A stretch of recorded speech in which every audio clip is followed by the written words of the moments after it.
Voilà, le premier. Pendant toutes ces vacances, je semblais parfois heureuse, parfois triste.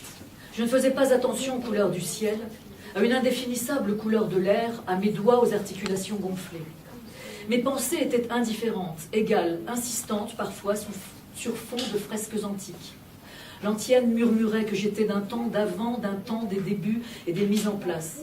Le jardin où j'aurais voulu me trouver vivait en moi. Je vivais en lui par la présence de gueules de loup que j'avais aidé à enraciner. Un jour, un petit oiseau sautilla sur le mur d'en face. Il sembla me dire « Que fais-tu là ?» considérant le livre qui traînait sur mes genoux. Petit cœur, tout seul, à l'abandon, au bout d'une pique en bois, sur une table posée, rouge, lisse. Je me mis à le feuilleter. Je redevenais lectrice. Le monde des mots faisait basculer le jardin dans les grandes pages palimpsestes des troncs des forêts démembrées. Petit oiseau, vois-tu, je rêve, lui dis-je, en ouvrant les yeux pour m'enfuir dans l'éclat de son œil à lui. Il était parti. Je me levai alors et j'avançai sans hésiter sur le fil. Un pas, puis un autre, et encore, nu, sans peur.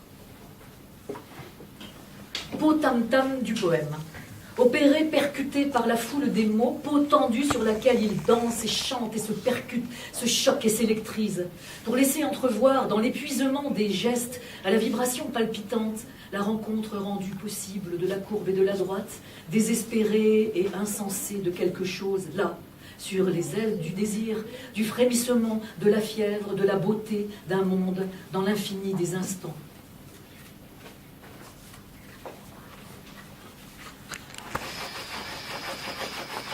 Les pieds frottent l'un contre l'autre. Ils toussent en bruit ininterrompu. Le moteur d'une voiture me mène au bord du fleuve. Un chien le traverse à la nage, suivi d'un bataillon de canards. Un enfant jette une balle dans l'eau trouble. Ce n'est pas un torrent. Il n'y a pas de courant. L'enfant jette maintenant des cailloux. Il croit faire revenir le ballon. Sa mère l'appelle. Il laisse à regret le ballon. Il recevra une claque. On ne perd pas son ballon. Que penser de cette main qui écrit pendant que je crie? Que crie la sirène des pompiers? Respiration lente et régulière. Les pages du livre sont désertées. La lampe éclaire une mouche qui tourne en ronde.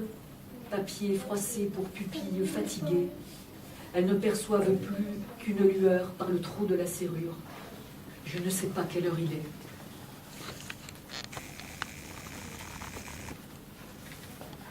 Juin au jardin. Ils arrivent en même temps dans l'enclos du jardin d'été. Le chat guette l'oiseau. Le bourdon sur la nappe au motif de Provence se gorge de miettes du petit déjeuner. Mais déjà il s'envole.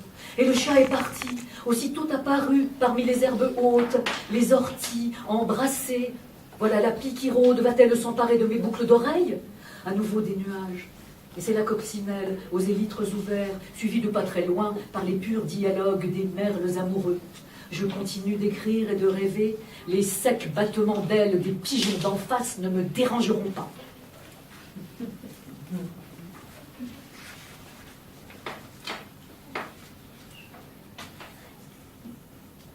Dans l'épaisseur du jeu, j'apocalypse en tournoyant les spectres, fantômes convulsifs, les lémures qui tourmentent.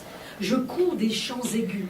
Je patchwork pour vous des habits pâles et poudreux. Je colle au plancher mes engagements pour traverser la lente rivière à pieds secs et joints.